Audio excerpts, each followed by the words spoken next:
चलिए आप लोग बताइए कि दुनिया में सबसे बड़ा संकट क्या है, सबसे बड़ा दुख क्या है? आपको जो भी लगता हो बोल सकते हैं।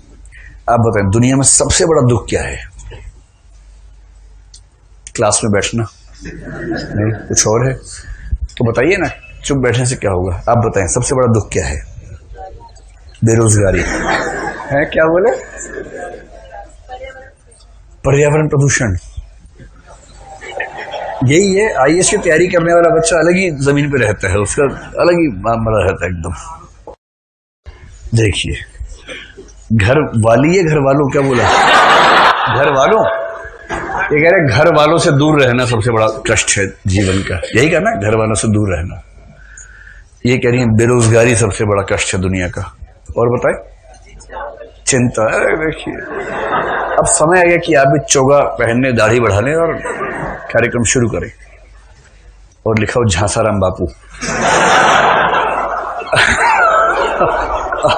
अब आपके सामने ज्ञान से भरी बातें है। चिंता, अरे चिंता तो दुख है ही, उसका कारण पूछ रहे हैं।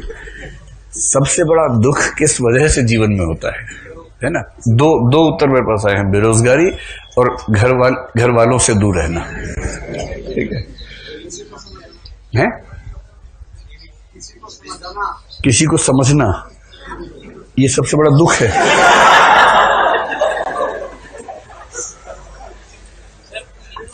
कहां थे अब तक आप लोग? चलिए आप बताएं। उम्मीदों का टूटना। अभी हाल ही में टूटी है लगता है कोई। ये तो एक तो जिस एंगल से बैठे हैं उससे ही लग रहा है कि आप किसी खास उम्मीद से आते हैं, तो बोर्ड की तरफ नहीं देख रहे हैं, जिस एंगल से बैठे हैं उसी से लग रहा है। तो उम्मीदों का टूटना, और एक दो और बता दीजिए। मानसिक तनाव, गरीबी और असंतोष, हेल्पलेस फील करना। हाँ, एक और लास्ट बस, किसी बीमारी से जूझना, कोई भी रोग, जैसे प्रेम रोग या राजयक्ष्मा या कोई और क्षय रोग आदि, कोई भी रोग। ठीक है, ये एग्जाम्पल इसलिए है कि दुनिया का सबसे बड़ा दुख क्या है, इस पर यहीं पर इतना मतभेद है। किसी को बेरोजगारी से बड़ा दुख नहीं लगता, किसी को गरीबी से बड़ा, और जिसको गरीबी बेरोजगारी नहीं झेलनी पड़ रही है वो क्या कह रहा है? किसी को अपनी बात ना समझा पाना। ये रोमांटिक आदमी है, इसको रोजी रोटी की चिंता नहीं है, रोटी पक्की है, रोटी पराठा मक्खन रखा है घर के अंदर। मेरे इमोशंस को समझ नहीं पा रहा है। किसी को मानसिक तनाव का दुख है क्योंकि भौतिक तनाव उसके जीवन में नहीं है। जिसका पेट भरा होता है ना, उसका इमोशनल दुख होने शुरू हो जाते हैं उसके बाद। हाय, मुझे समझ नहीं पाया है, क्योंकि इसकी रोटी रखी हुई है रात के लिए तैयार। रोटी ना हो तो आदमी पहले मेहनत करता है कि रोटी कम से कम कमा लूंगा रात के लिए, उसके बाद दुख खेलूंगा उसके बाद। ऐसे कैसे दुखी होगा? ठीक ऐसे ही जैसे प्रेमचंद जब 8 साल के थे, उनकी मां मर गई थी।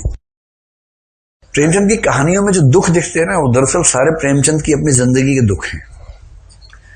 8 साल की उम्र में उनकी मां चली गई। दूध का दाम कहानी पढ़ेंगे तो जो मंगल उसमें मातृहीन बालक है, उसका वर्णन पढ़ के आपको लग जाएगा कि ये ऐसे ही कोई नहीं कर सकता है। और प्रेमचंद ने एक जगह लिखा भी है कि दुनिया में सबसे बड़ा दुख किसी बच्चे का मां के बिना होना है। अपनी जिंदगी का ही दुख है। जब उनके पिता 50 साल के थे तो पिता ने दूसरी शादी कर ली, और दूसरी मां से इनकी बनी नहीं बिल्कुल भी, विमाता। इससे उनकी कहानियों में आप पाएंगे ऐसा दुख कि जहां दूसरा विवाह हुआ तो बच्चे पर क्या गुजर रही है। मन्नू भंडारी की एक कहानी है, एक उपन्यास है आपका बंटी, कभी पढ़िएगा, बहुत शानदार उपन्यास है, छोटा सा है, इसी थीम पर है। फिर प्रेमचंद ने बेरोजगारी खूब देखी। पिता की मृत्यु हुई तो विमाता, अपनी पत्नी, विमाता के बच्चे, उनका सारा बोझ उनके ऊपर आ गया। अलग योजना पढ़ते हुए आपको समझ में आएगा कि प्रेमचंद ऐसी बात क्यों लिख रहे हैं, वो भाव स्पष्ट हो जाएगा। फिर प्रेमचंद की जब शादी हुई, 15 साल के थे, उनके पापा ने कहा बेटा शादी करवा दे। बोले हाँ करवा दो। खुद ही अपना तंबू वंबू बनाया, खुद ही मंच बनाया, लकड़ी बांस छील के, बहुत खुश थे मेरी शादी होने वाली है। और शादी के बाद, उस जमाने में शादी के बाद पहली बार देखा जाता था, पति पत्नी एक दूसरे को देखते थे। तो शादी के बाद देखा तो जिस रस का संचार हुआ वो श्रृंगारने विभत्स था या भयानक रस था, मतलब उनको ऐसा लगा। तो विवाह संबंध शून्य हो गया, बात ही नहीं होती थी पत्नी से। इसलिए अनमेल विवाह या बेमेल विवाह प्रेमचंद के साहित्य की एक बहुत बड़ी समस्या है। हर रचना में आपको अनमेल विवाह के जिक्र मिल जाएंगे। और फिर बाद में उनको ये लगा कि अब मैं अगली बार शादी करूंगा। उस समय तलाक नहीं हो रहा था, लेकिन चोरी छिपे तो हो ही जाता था। उनकी पत्नी भी अपने घर गई तो फिर लौट के नहीं आई लंबे समय तक। तब ये वो फिर से शादी करनी है, लेकिन ऐसे नहीं करूंगा। अब वो अड़ गए कि अब मैं किसी बाल विधवा से ही शादी करूंगा, क्योंकि वो विधवा विवाह का समर्थन पहले कर चुके थे प्रेमा में। और अंत में अपने एक परिचित की बेटी शिवरानी देवी से विवाह की, जो बाल विधवा थी, जो प्रेमचंद की पत्नी हुई। इसलिए जब आप गोदान में झुनिया और गोबर का विवाह पढ़ेंगे तो भी प्रेमचंद नजर आएंगे उसके बीच में। तो प्रेमचंद तो गांव के आदमी थे, देहाती आदमी थे। गुल्ली डंडा बचपन में खेलते थे, उनका प्रिय खेल था। इसलिए कहानी भी कौन सी है? गुल्ली डंडा। गुल्ली डंडा खेलते खेलते वो एक बहुत बड़े इंस्पेक्टर बन गए प्रेमचंद, गांव के बाकी लोग नहीं बन पाए। इसलिए जब आप पढ़ेंगे मैं और गया, तो वो मैं कहीं ना कहीं प्रेमचंद खुद ही होते हैं। उनकी अपनी जिंदगी का ये भाव है। तो प्रेमचंद की लगभग हर कहानी में प्रेमचंद खुद बैठे हुए हैं, और प्रेमचंद गांव के आदमी हैं। इसलिए गांव की समस्याएं, असली जीवन की समस्याएं, आर्थिक समस्याएं उनके पास केंद्र में है, सामने है।